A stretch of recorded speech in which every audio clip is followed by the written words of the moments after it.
that I just mentioned. We also have a number of constructive discussions with riders about ways to modify service that would still enable us to save some money, but preserve some service, particularly for those work and school trips. Of all of the comments received, over half were on 13 of the 45 lines that were included in the open house proposal. And of those 13, we're looking at potential or revisions, or we're proposing to revise the initial proposal on 9 of those lines. 3 of those lines, the 41, the 74, and the 10, all on the east side, are proposed to remain as is.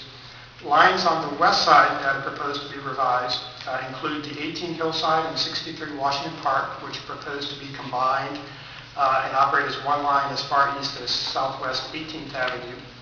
Line 58 Canyon Road, initially proposed to be discontinued on Sundays, would maintain some service through the daytime on Sunday. Line 55 Hamilton, which serves this area, initially proposed to be discontinued, would instead run hourly during rush hours. And 2 other lines on the west side, line 60 Cedar Mill would be 60 Leahy would partly be served by the Cedar Mill route, and line 37 on the north shore of Lake Oswego would be combined with line 36 from the south shore. On the east side, 3 lines with revised proposals include line 31 to Estacada, line 33 Fremont, which is proposed to operate between Emmanuel Hospital and Gateway rather than into downtown Portland. And then finally, line 156 out in the Sunnyside area east of Clackamas Town Center, initially proposed to be discontinued, but it's now proposed to be retained on weekdays. So with that, I'll turn it back to Steve for the public hearing. Thank you, Ken. I'm now opening the hearing for oral comment. A record of the hearing is being made by a court reporter. Please say and spell your name for the record. I'll raise this card if a speaker gets to the point where they have 30 seconds remaining in their time allotment. So far we have 5 individuals who have signed up to speak. And if your number is next in line, you can be aware of your position. The first person to speak is Mr. Arnie Panich.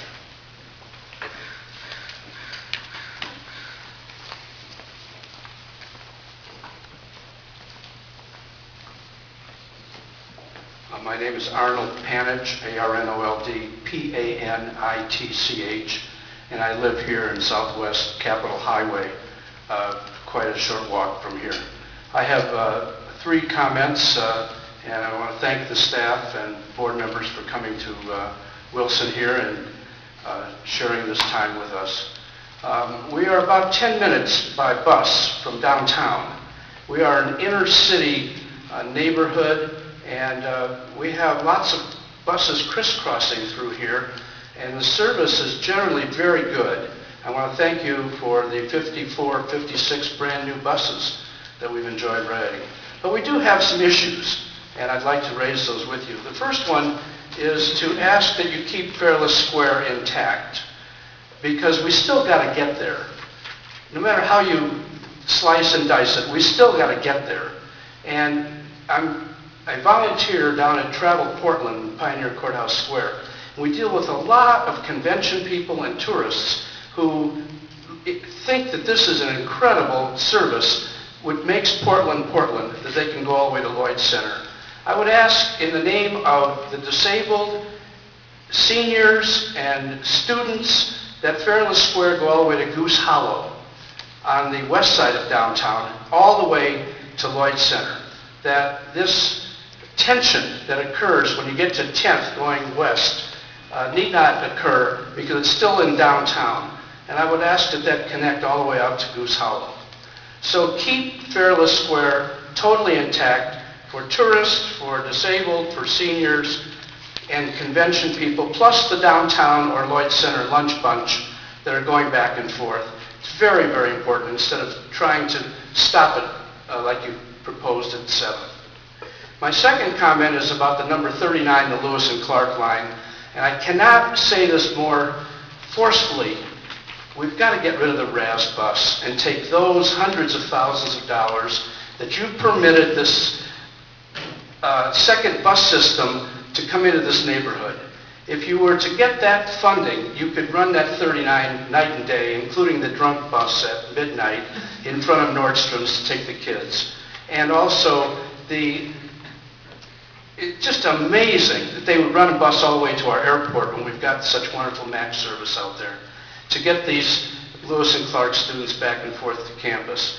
Please expand 39, maybe run it all the way to Goose Hollow over the top of Vista and that way, and then connect it so that they can get somewhere. It's a bus to nowhere, essentially, and so, of course, people don't ride it. There was service out to that area downtown for years, and now you've cut back, and so the more you cut back, the less ridership you have.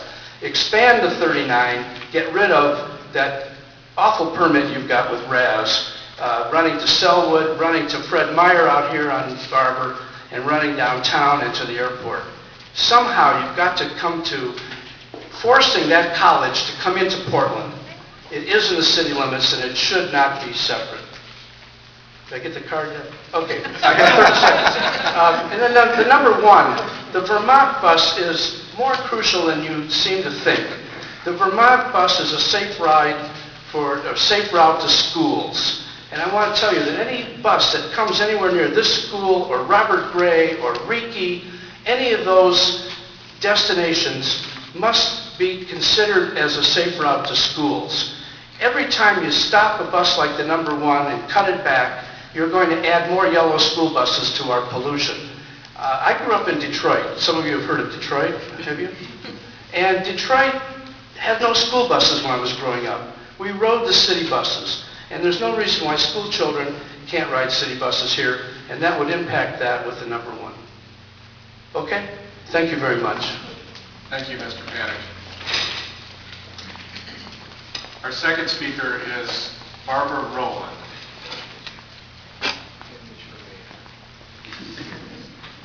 Hi, my name is Barbara Rowland, B-A-R-B-A-R-A, not like Barbara Streisand, R-O-W-L-A-N-D, like row your boat to land. Okay, I have lived in the same house since 1970.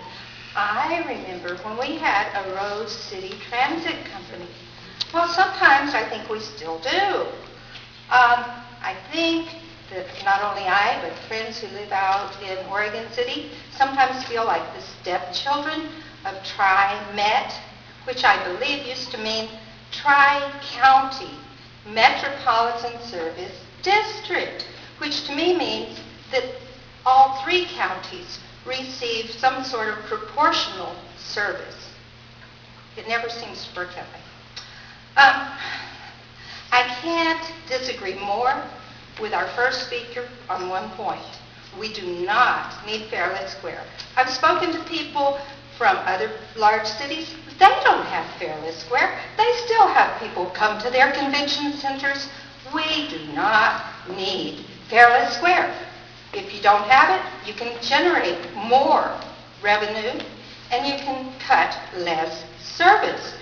And what does disabled seniors and students have to do with Goose Hollow? We get a discount anyway. If you want a monthly bus pass and you're a senior, a disabled person, or a student, you get a discount. Who needs Fairless Square? The other thing is, this says, what does it say? Availability of alternative service nearby. My bus line is going to proposed to have its service cut on Saturdays and Sundays and cut back to 7:30 on weeknights. For somebody who might be low income or who might be a senior citizen and who has no alternatives, it's like house arrest. Okay, you can go places as long as it's before 7:30 at night. Do you want to go to the symphony? Do you want to go to the movie? Do you want to go to church on Sunday? And what does nearby mean? If you live in Portland, there are places you can walk 3 blocks that way, catch a bus. 5 blocks that way, catch a bus. 4 blocks that way, catch a bus. And you can do it from 6 a.m. to 2 a.m. Shouldn't there be